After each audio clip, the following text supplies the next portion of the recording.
Caleb, are you all set? Okay, we've got 1 minute. Okay. 6:59. Okay. I put a hard copy of the slide deck because I'm assuming all of your eyes are better than mine, but I always have a hard time. Okay. All right. Sure. Thank you. All right. Okay. All right, thanks. All right. Okay, we're going to call to order the Narragansett Town Council public meeting. The time is 7 p.m. It's March 27th, 2023.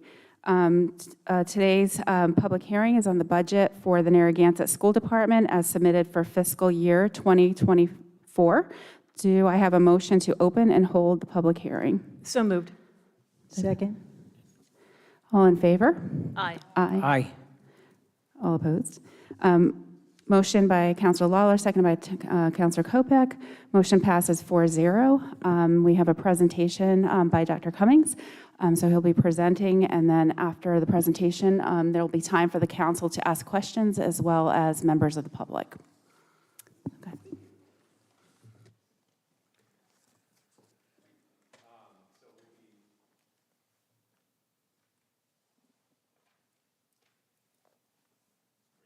you so much.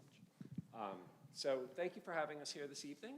I'll be speaking for the school committee tonight as we review the budget. And, as always, we certainly appreciate the time with the council and your long-standing support of the Narragansett schools. The town and school partnership, I think, is one that, a lot of other communities would envy. And, I want to thank Jim and Christine for their help as we've been in communication through the budget process. So what I'll be doing tonight is giving kind of a broader overview of the budget, some of the major components of it, some of the funding that goes with it, and then I can take any specific questions that you have along the way, all right? And if there's anything that you have a question about while I'm speaking, feel free to just ask me to pause, and I'm happy to go into greater depth about any aspect that I'm talking about as we go forward.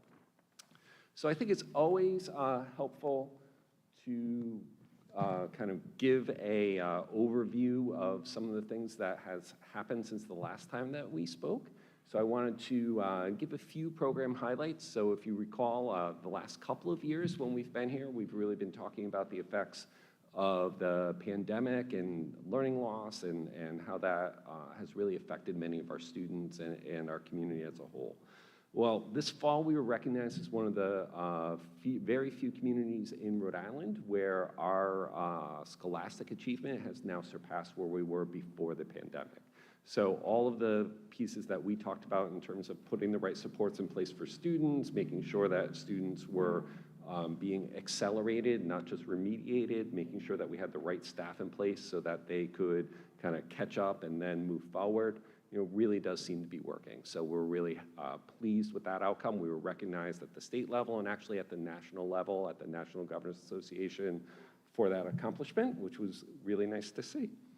Another indicator of that, which is, again, one of our long-term goals, it's a specific goal of the school committee, is to have more students enrolled in AP and college level courses.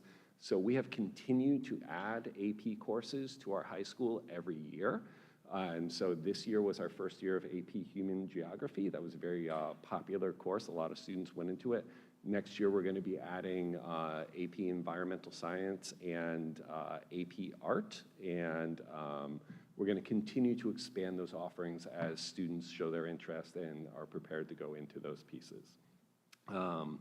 We also, and I think I might have shared this with the town council at a previous meeting, but we were recently approved for a new CTE program, digital media production. So if you kind of think about the world around us now, everything is kind of digital, right? So lots of production of video, of photo, of web, of kind of things that, certainly I can't talk as intelligently about as our children can, but it's certainly a whole new field and a brave new world with that. And so we have a wonderful teacher, Mr. Jennings, who is expert in this. He has a background as a TV producer and is very adept with digital media. And so he is teaching that at our high school. We were approved at that at the state level, and we're already getting a good amount of applications from that, both within and from outside the district. As you know, our CTE programs continue to flourish, so ag, computer science, plumbing, and education, all have a lot of kids from within and outside the district, and you're hearing more and more, in the world that, students really need to have choices, right? And that's our goal for them, is that, if you are in the ag program, you certainly have every option to go to college, but you also have the credentials that if you need to go part-time, if you would prefer to kind of go straight to career, you're prepared to do that. And that's part of what our high school does, but it's not just the high school, it's a K-12 continuum that does that. And so kind of thinking of K and pre-K, so we continue to have, I would argue, the best preschool program in the state. And so, we recently underwent an accreditation. We have every indication that we're going to get the highest possible accreditation from Bright Stars. And so we're really excited about that, and one of the few schools that is eligible to do that. Again, at our last one, we're trying also to be innovative. And so one of the things that we've done this year is pilot a new mental health grant in partnership with Thunder Mist and the South County Coalition for Children. And so Susan Orban reached out to us and was very influential in getting this grant. So now what we are able to do is to offer in-school mental health services to students who are in need of it. One of our big concerns is really around student mental health right now. It's a nationwide problem. And so that helps us meet that need going forward. That's been a remarkably successful program. It was full within 2 weeks of opening. And so really, again, that is, so if a student is in need of mental health services, they can find a free time. They can do it through a remote connection in a private office within the school. So if they don't have the ability or the resources to get to a doctor's office, they can do it right from school. One of the things we're really excited about going to next year, and this is getting into the weeds a little bit, but we are revising our high school and our middle school schedules to provide more opportunities for students. So greater electives, greater access to the CTE and college level courses that I was just talking about. So that requires some reconfiguring of our schedule. What is happening on a broad scale is that the requirements to graduate from high school have changed from the state level, so they have revised those graduation requirements. So we are revising our schedule and our policies in response to those changes from RIDE. And I will tell you, I believe that they're good changes. They're asking more of students. They are increasing the level of rigor in order to graduate from high school in a good way, including math, including world language, a lot of things that we believe already in Narragansett that students should be accessing. And now we're getting the backing at the state level to do those pieces.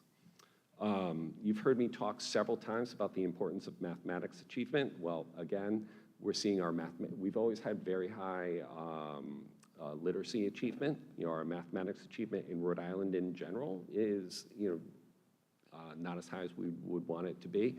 We continue in Narragansett to grow. We've put a lot of energy into our mathematics program, and so we see our scores growing year after year, and we're really happy about that. We've done a lot of focused work on making sure that our students are excelling in mathematics, and so we're starting to see the outcomes of that work. Next slide. So who are our students? Well, right now, we, according to Kids Count, we're around 17% free and reduced lunch. What does that mean? That's an indicator of families in need, families who may require outside assistance.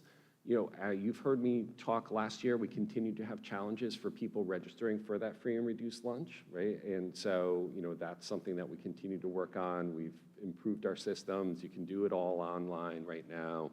You can access it in all kind of different ways, but certainly that's something, as you've heard me say before, getting people to register for that program is important for us because it's part of how we access some of the funds at the state level, and so we're continuing to work on that going forward.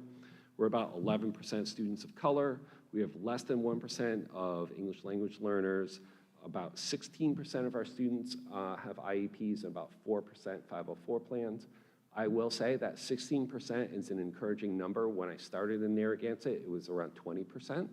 And I would tell you that, quite honestly, I credit the preschool. So what we're doing is that we're having stronger and more effective early intervention. Having a full-day preschool with expert teachers is helping students overcome any learning challenges they may have developed early on. And so because of that, they're adapting, and we're identifying fewer and fewer kids in need of special education services, K-3, than we ever have before. And that's a direct link to the preschool program. So we really think about that. That's supported by research, and we're seeing that in practice in Narragansett. It's really great to see. So how are our students distributed? Well, this year we have around 1,114 attending our schools. We have 4 students who are placed out of district for special education services. We have about 15 students who leave us to go to other schools, just like we have students who come to us. We do have some students we may not offer a program that they're looking for. So for example, we have some students that go to North Kingstown for their business program. We don't offer a business program here, North Kingstown does, so they may go to North Kingstown for that.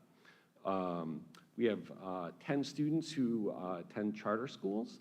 And so for each one of these students, just from the fiscal standpoint, that's the point of our meeting, every student that goes out, we are responsible for tuition for that student to go out, right? Just like we collect tuition for students who come into us. And so we have about 27 students who are homeschooled. That went way up during the pandemic. It has not come down as much as we had hoped it would, and that is true across the state and across the country. A lot of students went to homeschooling and they have not returned. A lot have, certainly, but not everyone. And so we would typically, pre-pandemic, have around 10 kids homeschooled. Right now it has stayed, between 20 and 30 pretty consistently.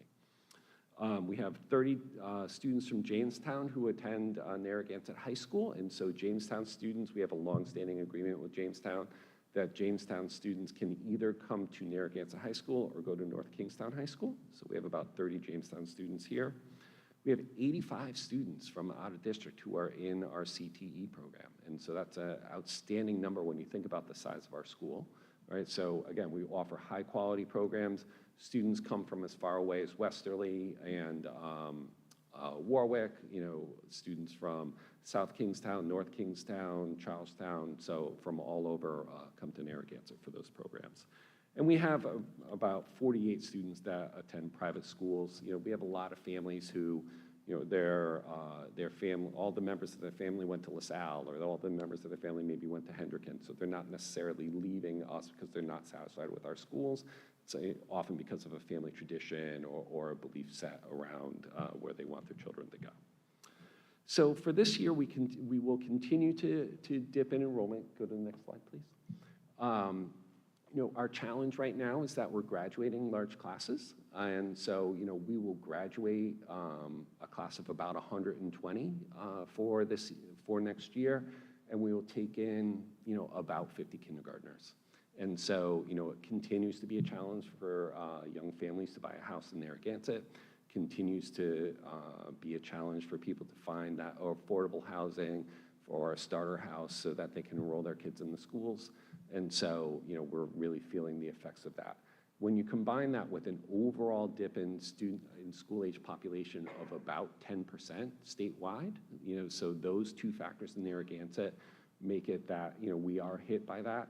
We also feel it more acutely because we're small to begin with. So for us to lose 10 kids is a lot of kids, right? For us, and if you're in a larger district like a Warwick or a North Kingstown, 10 students, you don't feel the effect of that as much. And so that's really, again, the thing. We're not losing, once the families are here, they stay. We keep them, the whole K-12. It's just making sure that they're able to access housing to enroll in the Narragansett schools. And you will see, we have lots of families that as soon as they can access it through the CTE program, they come to us. So overall, I thought it would be interesting for you all to see kind of a chart of the incoming and outcoming students, where are they coming from and where are they going to. So as you can see, overall, we do anticipate between Jamestown and our agri-science program, our CTE programs, agri-science, and the other programs. We do anticipate having about 120 students from out of district at our high school for next year. And so, again, our agri-science program remains exceedingly popular, computer science. I can't say enough good things about our plumbing program. And so we've had, several students that have gone through that program. They walk right into an apprenticeship with Local 51. Exceedingly successful. We had our first graduating class for that program last year. When you talk to the young men and women that are going into that program, they literally say, this has changed my life. Like, I have a career, I have a passion, I really know what I want to do with my life. And so, we do anticipate a few more kids coming in for the digital media. We also do have kids that leave us. So, as I said before, we have 5 students that will go to Cheraho. They do offer programs like automotive and things that we don't necessarily offer. We are responsible for students that choose to go to a charter. So even if a student is already attending a charter and someone comes and moves into a rental property in Narragansett, we then have to assume their tuition. And so that's what happens with the charter schools. So it's wherever the residency is, that district has to pay the tuition to that charter school. So how are we staffed? So again, for next year, this is for this year, we have about 136 teachers, about 25 people working in transportation, a little less than 4 in technology, around 18 in operations. And so just as a reminder, we do have our own transportation department. It is a blessing. You have, I'm sure, followed some of the news stories about potential strikes from the bus companies, from the challenges school districts often have just getting their kids to school. Because we own our own transportation system, we're not subject to negotiated contracts around, like, you have to pay X amount for every bus ride, and you have to pay for it whether they come or not. We are able in the long run to be more fiscally responsible around our transportation because we're not paying that outside vendor fee. So, just to point out, over time, we have reduced our staff in response to kind of both shrinking population and changes in program. So, in 2020, we were at about 240 staff. We did increase over the pandemic, and necessarily so in order to support our students. And, again, over the last couple of years, we continued to cut staff and reduce staff in response to having fewer students. So, for example, this year we had to cut a kindergarten. Next year we're cutting a 5th grade. We've kind of reconfigured when we need to. We still have very reasonable class sizes, but we do let people go. We've been fortunate in that it's been mainly through retirements and through some other kind of incentives along those ways. And so we haven't had to cut teachers necessarily, but if a position becomes open, it's often been we just don't replace that position. Along those lines, eventually, do we lay off a teacher or another staff member if we have to? We do. We've been fortunate, though, to mainly do that through retirements up to this point. So when we start to think about, so I'll pause there for a second.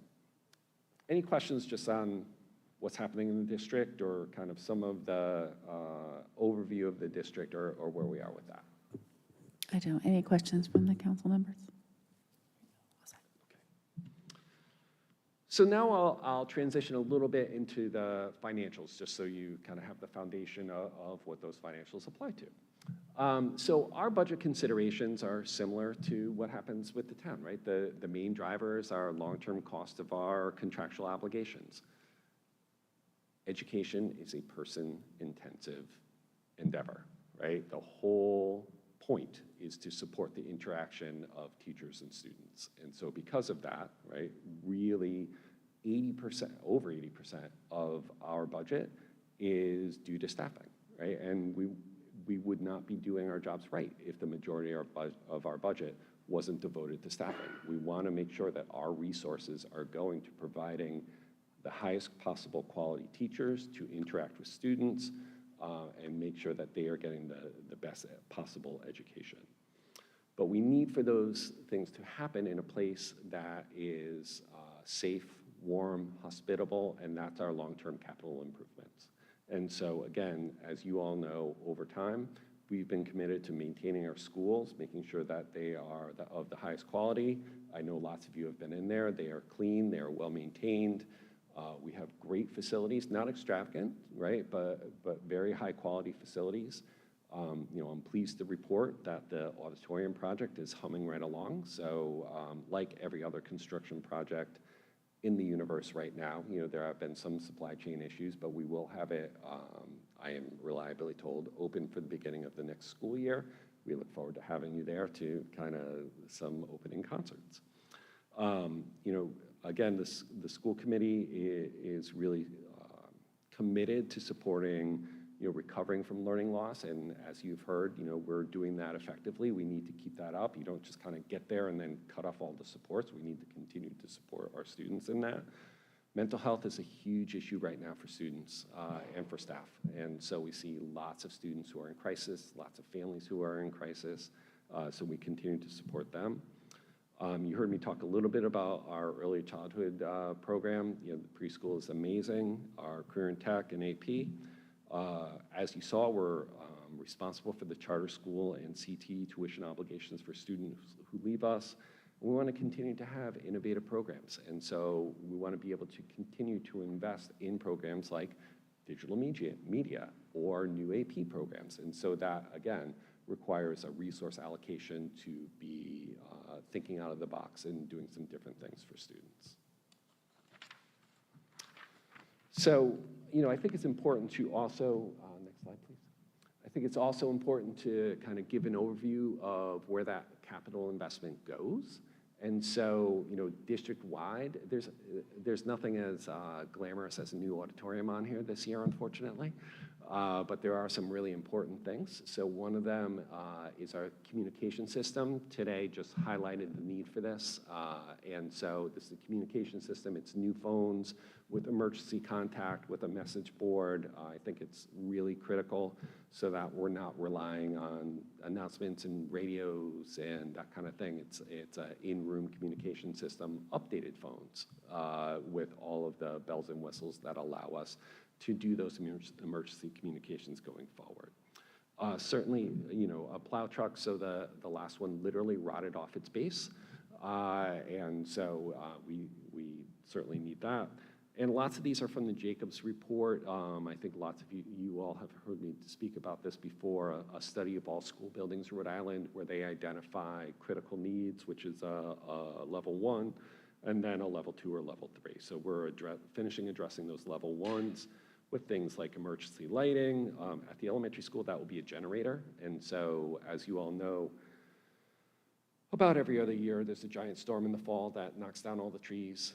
The power lines behind the elementary school continue to be disrupted, and that is a very, for reasons I'm not quite sure of, but that is a very hard power line to fix. So what has happened for us at least 3 times since I've been here is that we've been able to send everyone except the elementary school back to school after a storm. So we do need a generator there. That was identified by Jacobs. Some of them are ADA modifications. They are older schools, so we do have to update them. We need a walk-in, it's at the end of its life, the walk-in freezer for school lunch. Got to keep your chicken nuggets cold. And then, some other pieces are redoing the baseball field backstop behind the high school. There's a big need for other fields. Town leagues use that as well as the high school, and so we need to fix that. And fixing our parking lots around the high school. So as I indicated before, this next slide is really around where does the money go, right? And so as you'll see, about 81% of the budget goes to staffing, and we are very thoughtful about our staffing. And as you've seen, we continue to reduce staff over time. Other major items are certainly benefits. We are in a collaborative. We try to keep our benefits costs down. I think they are competitive with other school districts or municipalities. but it's a big cost, for sure. And as you'll see, the other pieces are smaller parts of our budget, necessary parts. So for example, purchase professional and technical services is, kind of bringing expertise that we may not want to hire someone full-time for, but we need to do some sort of expertise on a consulting basis. So overall, if you're trying to think about how will the budget be funded, one of the things I want to emphasize is that, the ask of the town from the school committee is, 1.39%. So, it's again, I've had the pleasure of working with the town manager and town finance director. We've really kind of talked about where is the town and what are the needs of the school.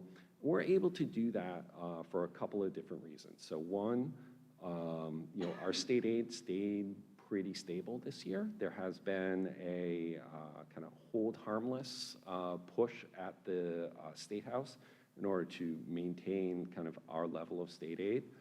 Long term, I don't know where that will go. For this year, it is level. I think long term, our state aid could go down as our population continues to go down, and we'll have to make adjustments for that as we go forward, but right now it is level.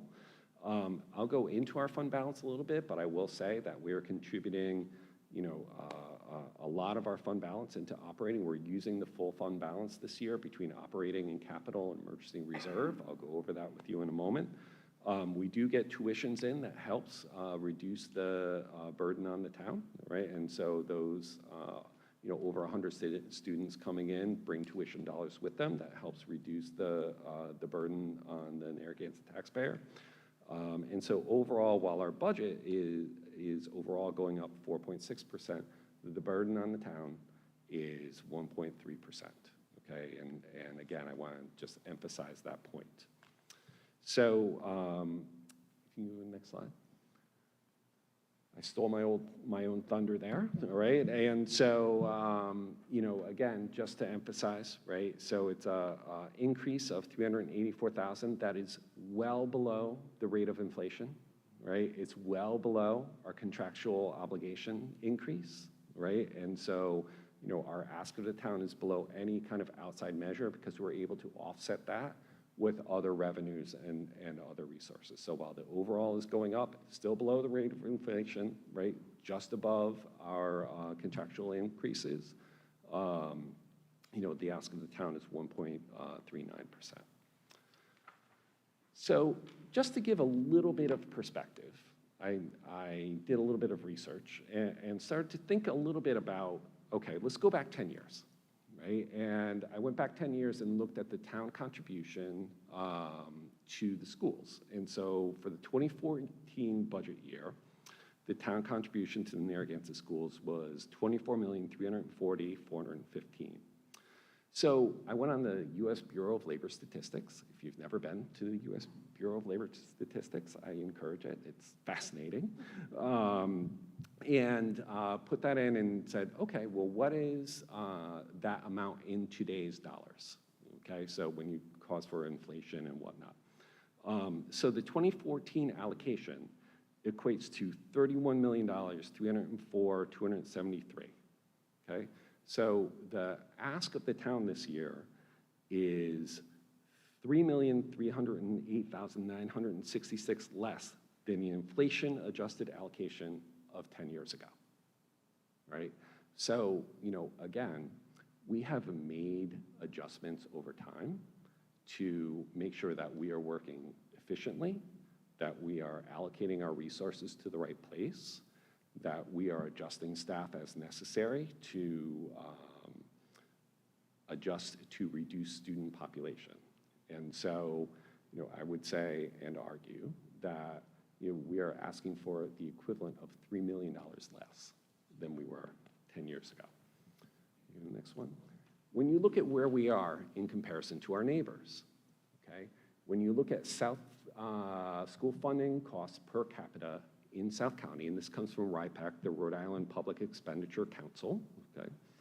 So we are the lowest in South County in terms of burden per resident to support the schools. So we are lower than East Greenwich, South Kingstown, Westerly, North Kingstown, Chariho, Jamestown, and then it is Narragansett in the per capita cost of education.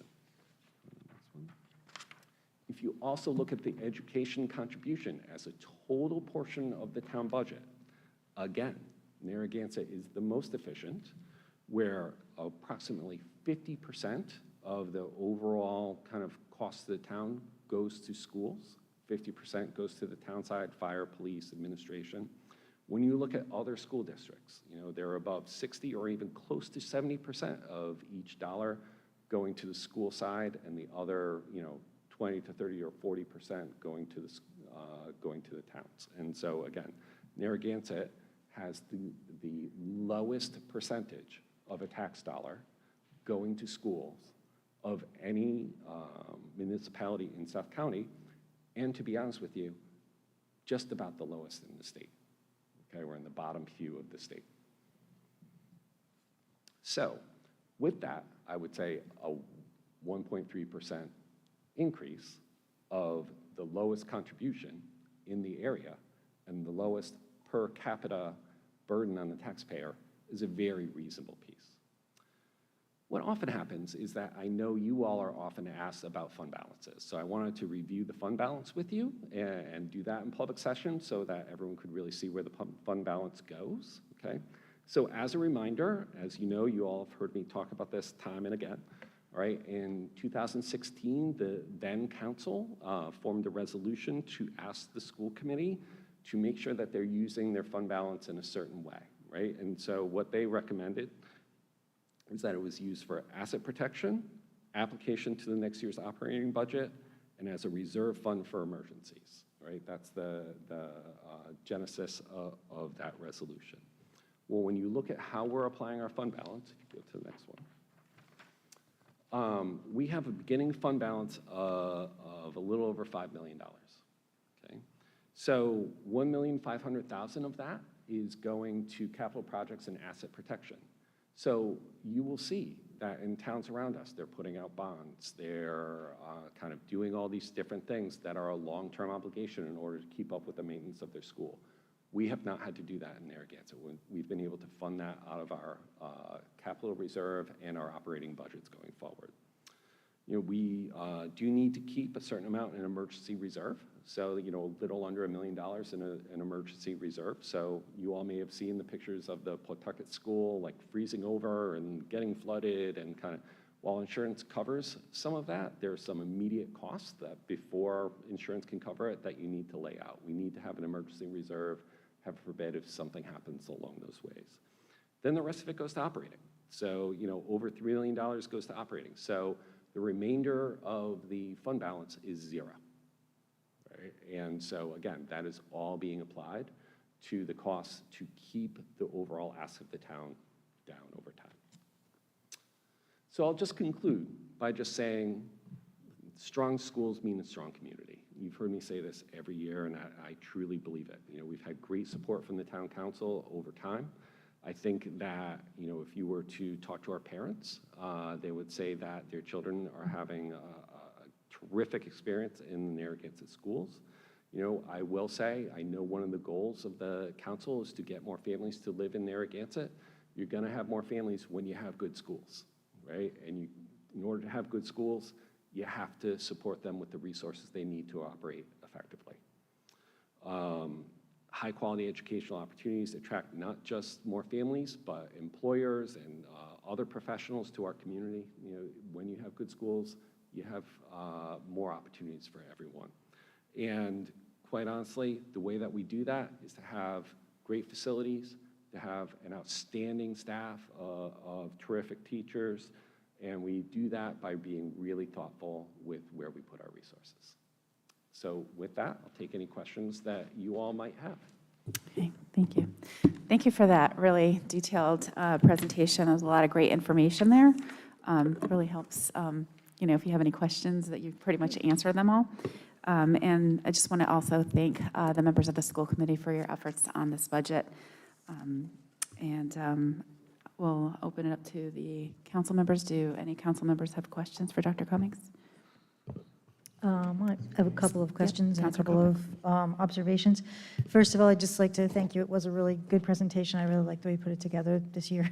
It was great, because I think that was something I mentioned last time. So that was one thing. I also have attended a couple of school committee meetings, and I will continue to do that as long as, whenever I possibly can. I missed the last one because I was doing, electrical, aggregation stuff.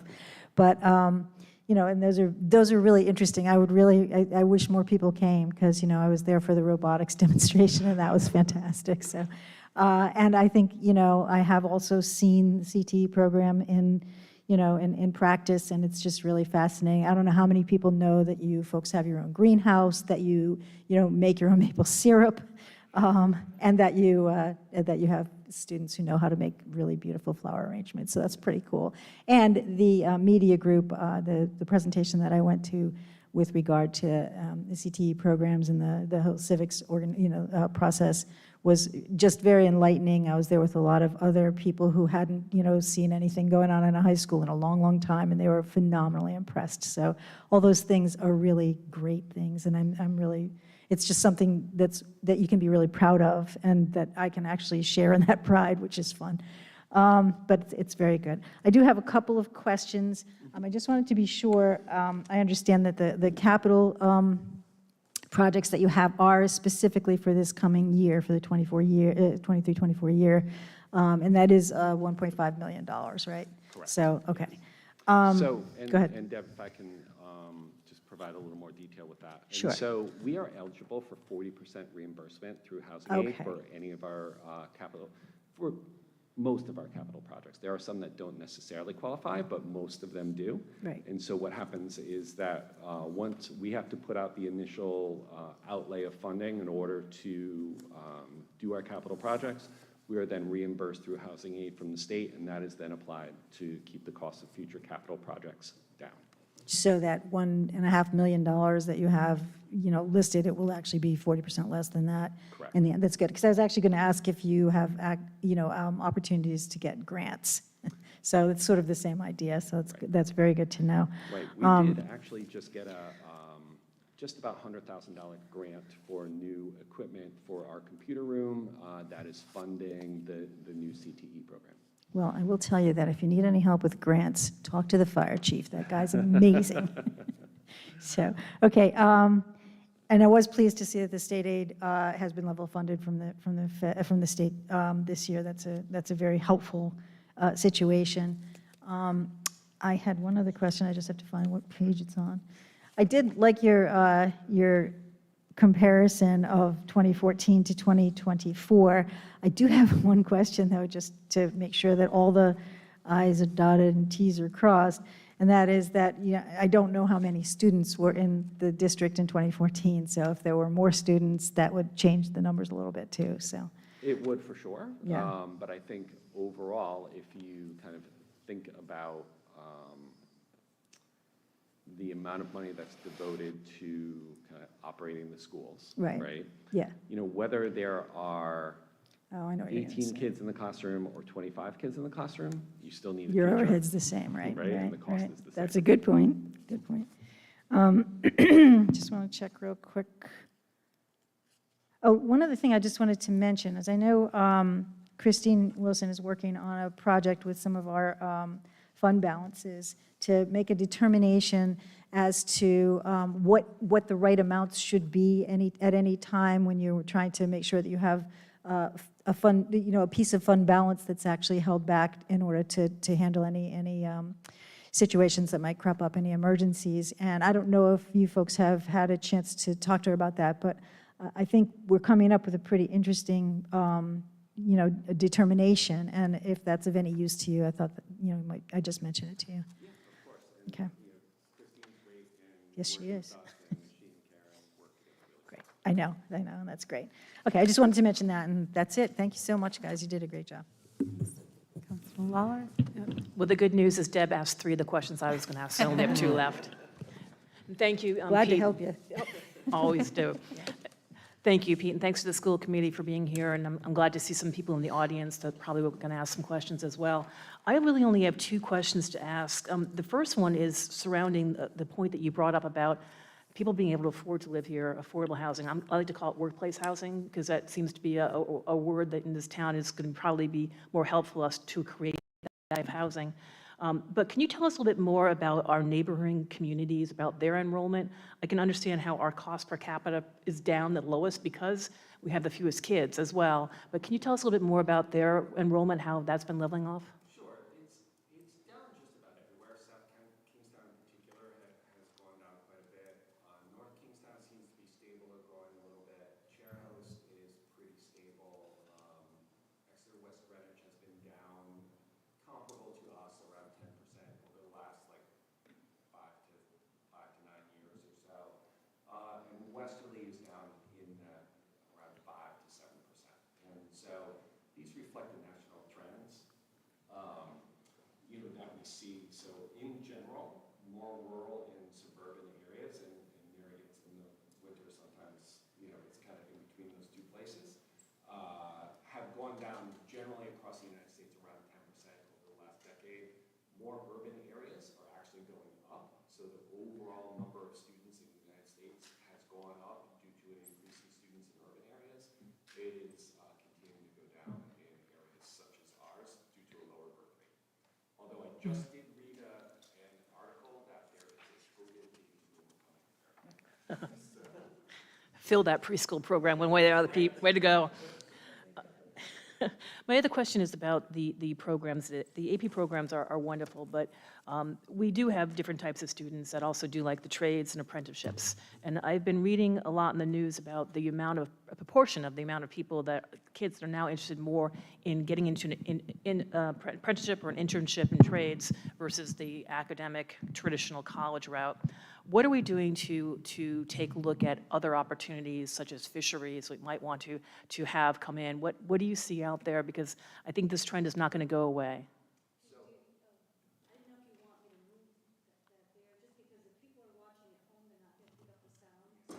Sound guy wants you to move this, or get it? Okay. So great question. I appreciate you asking that. So we certainly like to partner with whatever industries that we are able to partner with. And so, for example, in our agri-science program, we have lots of local businesses where our students partner, and our students actually are required to do a certain amount of work-based learning hours before they're allowed to graduate.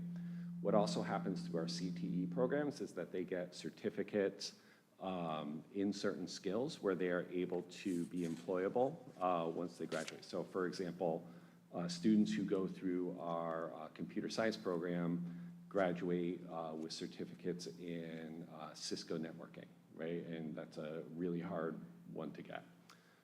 We are really open to continuing to expand our opportunities for our students. So with the fishing industry, for example, with other places. So, I have had off and on preliminary conversations with people.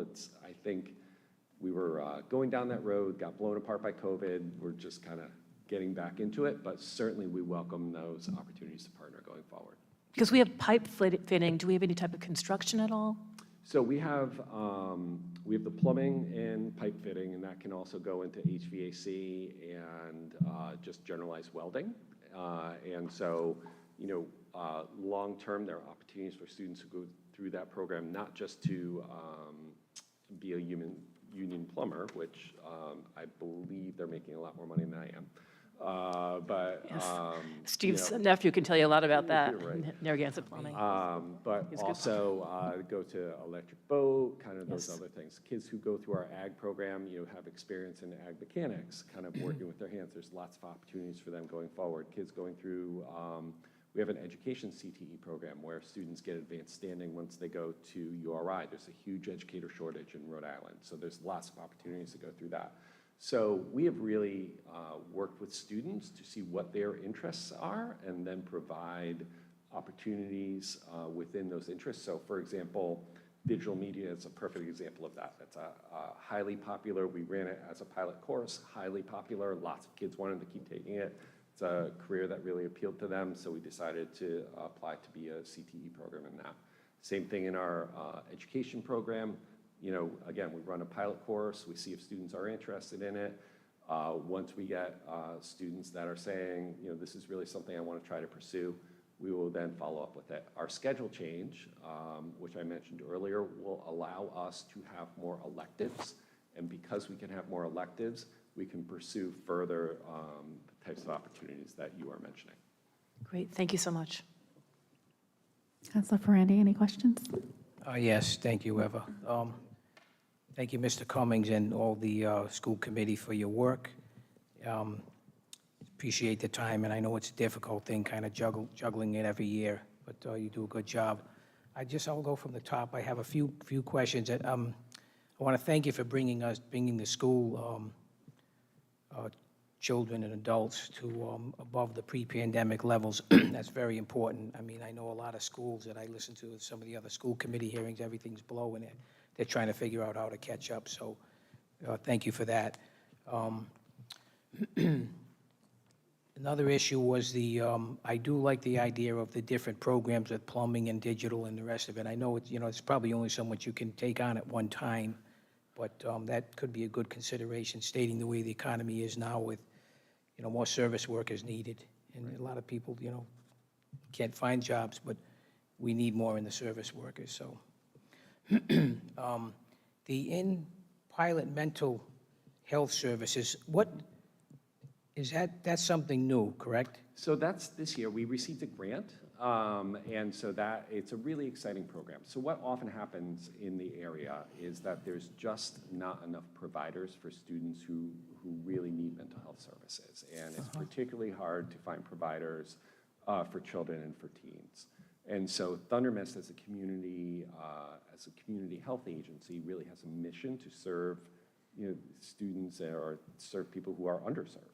And so through the Washington County Coalition for Children, we were invited to be a part of a grant that they received to partner with Thunder Mist to pilot providing mental health services within the school for students who couldn't otherwise access mental health services. Mm-hmm. And what we see is that we have a number of students that are in dire need of support from therapists or psychologists or other professionals who weren't able to access those services. They were on wait lists for weeks or months. And this really allows them to get those services right away with little disruption and really get them back on track. And we've seen a significant positive impact.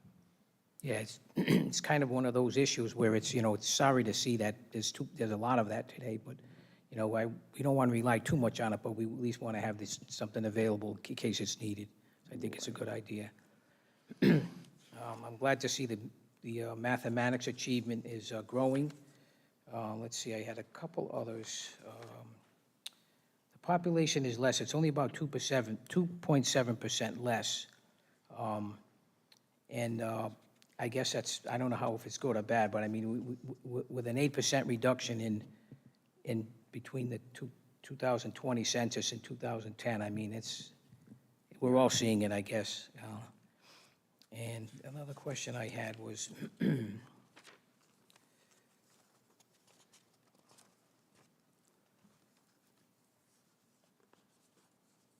I noticed I'm looking at the total staff and the total children, and we all kind of know the reasons why, we're losing full-time residents and all that, and that's one of the things I'd like to bring up, that I think the council should be partnering up with the school committee and some of the policies the council can put together, through our town with maybe some ordinances, trying to get some more full-time residency, because that's where the key is. Without that, we just become such an investment community.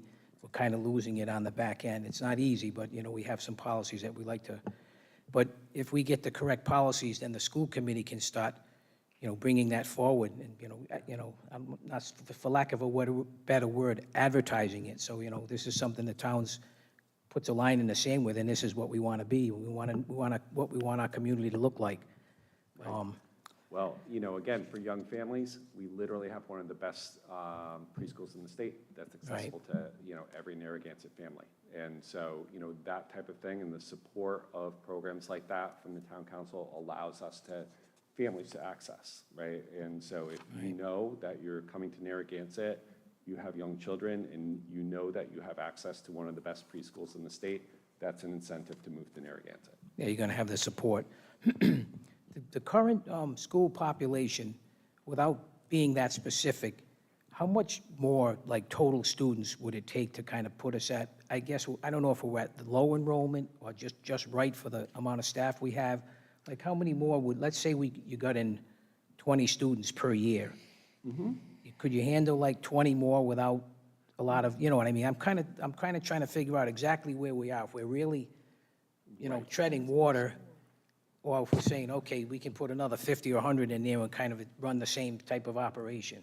I To show so how appreciate you bad the asking imme- that, what's right? that? So I so appreciate you asking that. Yeah. I think, what I will say is that, we have class sizes that I think are really optimal for the amount of learning that we need to have happen. So our younger grades, class sizes are a little bit smaller, right? As the kids get older, the class sizes get a little bigger, and so, that's appropriate. And so if we were to add, it would be a good problem to have 20 more kids Yeah. in every grade level, right? What I would say is, we would distribute them, 20, we would probably have to add a teacher. If you added 10, we could kind of absorb, right, per grade level. 20, you would probably have to add a teacher. So right now, our cohort sizes, where we have to make cuts, are when they go from about 85 to about 65, right? That's when we cut a teacher. And so that's where you really go from 4 teachers at a grade level to 3 teachers at a grade level when you get into those 60s, right? 80s, you can't really do with 3 teachers, so we would add, so you need 4 teachers at that level. Yeah. Okay, well, that's all I have, but thank you for your presentation. It's appreciated, and like I said, we'll try to set the tone on the council, to get policies where we can, get us back up to school enrollment. Thank you. Okay, thank you, Sue. Thank you. Anyone from the public wishing to speak?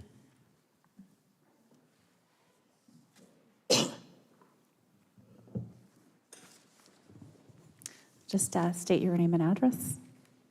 Hello, good evening. I'm Amy Rodriguez. I live at 19 Pepperbush Trail.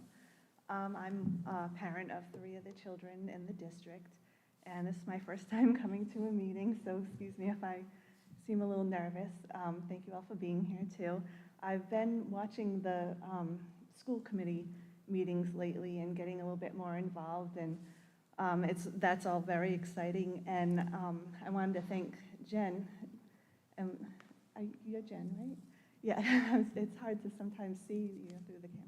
But I wanted to thank you for bringing up concerns about the budget and where the money is going. When you look at it, and thank you also for the presentation, when you look at it, especially on the pie chart, and you see that 54% is going to salaries, 27% to benefits, that is something of concern as a parent, as a taxpayer. So I don't know how to address that properly, but you brought up good points of looking at that and being creative in how we can best serve the children, because the school is obviously for the children and not so much for the teachers. I appreciate the teachers, absolutely. I would have to ask if, say, to run a business, you would ask if the work has increased by a certain percentage, and so I would say, have the test scores increased, and things like that. So I think you see where I'm going. So that is a concern, and questions were brought up in saying that other people haven't heard any of these concerns, that we haven't emailed. Well, no, we haven't, and also the comments on the YouTube are shut off, so I'll be better about emailing, I'll say that. But we do, I think if more parents knew about this and were more involved, then I think that they would show their concern over such things. And also, this is off topic, but I'm concerned about there wasn't a pledge tonight before the meeting. I don't know when that stopped or why, or anyway. And also, I do have one final question, then I'll go. Are the parents going to be informed of any mental health care with the students? Because I think that's very important. I don't think that's something that should be done outside of parental authority. There have been times in the school, and I am a homeschool parent. I homeschooled my children for many years. So I would say there are times that my children in the school system right now, my authority as the parent has been usurped a little bit, and it wasn't a pleasant thing. So I just have a little bit of a concern for that. So thank you all. Thank you. So there's no pledge of allegiance at public hearing, so just to address that, we do the pledge of allegiance at our regular meetings. Dr. Cummings, would you like to address that? Thank you. So thank you for your comments. I appreciate that. So a couple things. One, it does take parental permission to participate in mental health services. Two, I think that there's a misperception that the fact that a larger part of your budget is going to staff is inappropriate. What I would say is schools are people-intensive endeavors. And so because of that, if I had a lower percentage, if we had a lower percentage of our budget going to staff and a higher percentage going to property services, for example, right?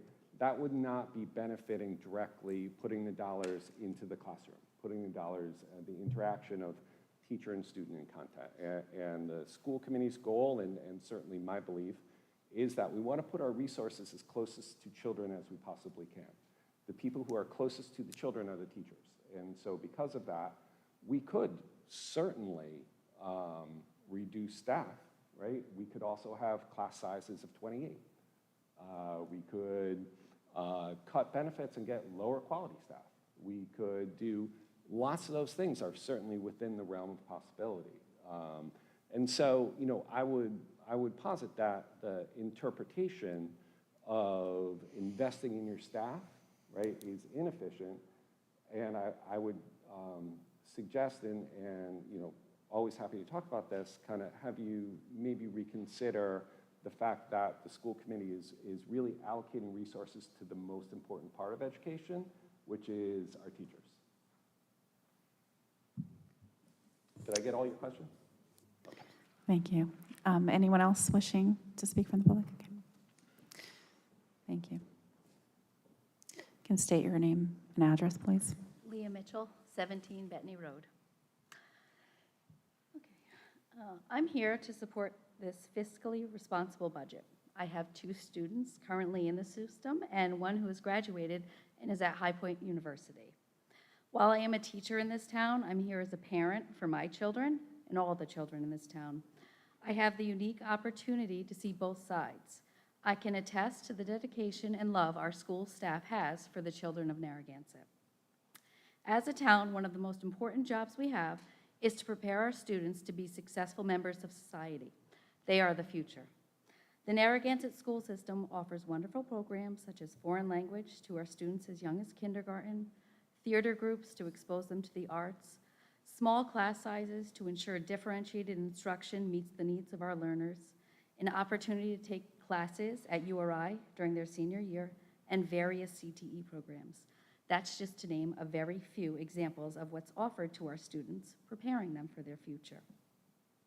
I think it's also important to note that not only is our tax rate low, but so is the amount of the municipal budget that's allocated for education in our town, which is roughly 50%. You stole my thunder on that one. In other towns, it is as high as 80%, not comparable towns, but in other towns in the state. Another low is the amount of funding we get from the state, which is around 7%. So in closing, I'm here to support this budget as it invests in one of our town's most valuable assets, our children. Thank you. Thank you. Anyone else from the public? Please state your name and address.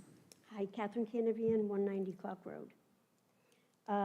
That was a wonderful presentation. I have lots of things, not a lot, but I have different things. In getting more families to be able to move to Narragansett, we know the market right now is super high. So just a little something to put in the back of our minds is because the prices are so high, maybe we could figure out a way to make taxes a little lower, just to say, make it look good for people to come. If they're paying a huge mortgage plus, huge taxes, it's kind of a good incentive if we can kind of make it go a little bit down the other way. So if you could please tell me, and what is your name? Dr. Cummings. Sorry. I was having a hard time hearing back there. Next time I'll sit closer to the front. So you talked about the performance. Do you have numbers? I do, and I'm happy to get them to you. I don't have them memorized, nor do I have them with me, but I'm happy to get All right, could I give you my email and you could send them to me? It's my full name, Catherine Canavan, both with C's, and it's 1961 @yahoo.com.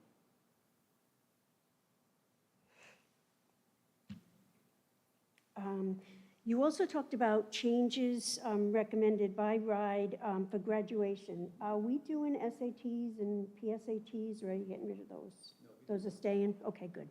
I heard some communities were thinking about getting rid of those. So they are required, and we would do them anyway. They are required, and they are the state test at the high school level. There are some colleges that are phasing them out. Okay. Good, I'm glad to hear that. Now, with the mental health aspect of it, I know you talked about Thunder Mist. So who's working from Thunder Mist with the school system, and what would their credentials be? They're a psychologist from Thunder Mist, licensed, registered psychologist. Okay. That's what I was hoping they were going to be licensed, because again, I did see writing in the state with certified people, and certified doesn't work. They've got to be licensed social workers and counselors and things like that. Let me see. So when you were talking about other schools that our children go to, specifically, and just to use as an example, if they were going to a charter school, the tuition, how does that work? Each town has different tuitions. So do you pay what they want? Do they pay what you want? So the State Department of Education comes up with a formula that is based on, the State Department of Education comes up with a formula that is based on the educational expenditures in each town. And then they come up with a number that we are required by state law to pay for students that are leaving the district that go to a charter school. Great. And what is the teacher-student ratio right now? Depends on the grade level, right? And so, I can give you some approximate numbers, right? So at the elementary level, most of our classes are around 16. Right? At the middle school level, most of our classes are around, between 18 and 20. At the high school level, most of our classes are around 24, 22 to 24. Some are smaller. So, for example, if it's a more specialized course like AP Calculus, there are fewer students that take that. Some are bigger, like freshman English. Yeah, okay. So I think those are all my questions. I do want to just point out that 50% or whatever of our budget, towards, but you're not including the benefits that go with that. So if you take the 54% of the pay, say teachers pay, no offense, and then their benefits, now you're up to 81% of the budget, no? No, that's not how it works. Okay. So the way that it works in Rhode Island is that the council allocates a certain amount of money through a property tax transfer to the schools. And then those percentages that I showed you are of the school budget, which is within the 50% of the town. Okay. So to me, and the questions that you answered, I agree with it. I think with your class sizes, and I applaud the teachers, believe me. I'm a nurse. I can do anything that involves blood and guts and all that kind of stuff, but I could not be a teacher. Not to young children, anyway. So I applaud teachers. No offense whatsoever to teachers. And so with the class size and everything here, I approve. Thank you. Not that you need my approval, but I'm just saying I approve. Thank you. Is anyone else from the public wishing to speak? Oh. Thanks. Just state your name and address, please. My name is Manuel Rodriguez, live 19 Pepperbrook Trail, Saunderstown. I'm a student, a senior at the high school, and I just kind of wanted to walk you guys through my day going to the high school. I have a GPA of 4.3. I've never missed a day of school. And overall, with the current schedule right now, I find it extraordinarily stressful, especially for Wednesdays.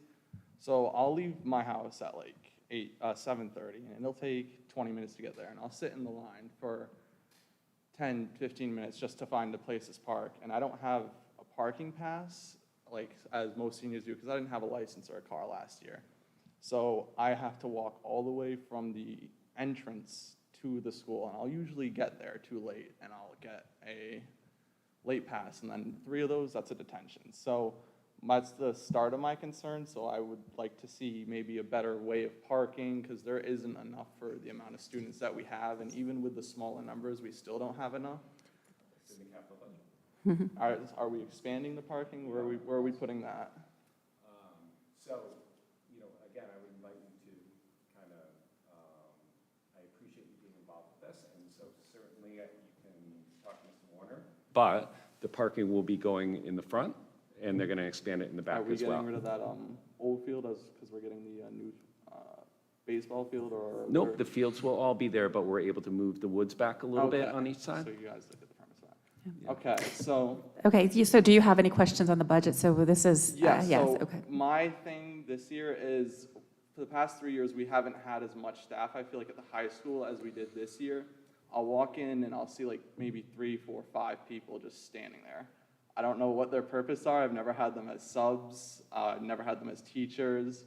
And throughout the day, I'll just see them standing around in the hallways and chairs. They're not doing much, and I don't, I can see why, the budget is kind of high for them. But I don't know if that's included in as teachers or what they are, because I don't see their purpose in, actuality. So all the teachers have duties. There are not extra people that are just standing around. I'll see them all the time. Okay. I'm not sure, when I originally went there weren't people just sitting outside the bathrooms or. Correct, because the teachers do duties now, because we had a significant problem with students vaping in the bathrooms. Yeah, well aware of that. And so we needed to monitor those bathrooms. And so now, in our new contract, the teachers do duties of monitoring the bathrooms. So the people that you see sitting in front of the bathrooms are typically teachers that are not teaching that period. Okay. And also lunches as well. Are there plans to increase portion size? Because I'm a big guy, and I'll get 2 or 3 lunches, and that's a big drain on my mom's wallet. Right. So- Unfortunately, you're going to have to talk to the federal government about that one, all right? Because the federal government mandates what a portion size is for a school lunch. Okay. So unfortunately, as much as our lunch providers would love to give you double chicken nuggets, they are not allowed to under the federal guidelines. You got to go back in line. I get it's super annoying. It's really and, expensive, yeah, honestly. 'Cause it really is. She puts yeah. $50 on my account every week, and I'll go right through that just to because I'll get the breakfast and then I'll get the lunches. That's $10 a day. It sounds like if you got questions about chicken nuggets and parking, you should talk to Mr. Warner. This is budget. Yeah, this is more, we're discussing the budget for the fiscal year. So if there's Okay. issues that Yeah. you have So pertaining there to, wouldn't it'd be with Mr. Warnock, not So, at the town Would council. you guys, do you guys subsidize school lunches at all? This- That has nothing to do with this meeting. Nothing? I'm Okay. sorry, yeah. So again, we're discussing the budget. Yeah. And any I would- operational, yeah. that's more of an operational That's what I issue. figured was So, probably yeah, fine. but thank you for coming in to speak. Okay. But you can definitely address that with Mr. Warnock. Got you, But thank you. thank you. Anyone else from the public?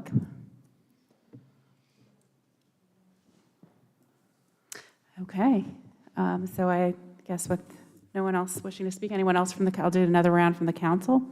I have nothing more on budget, but I wanted to offer the superintendent an opportunity if he wishes to speak to the community after the events of this morning any further.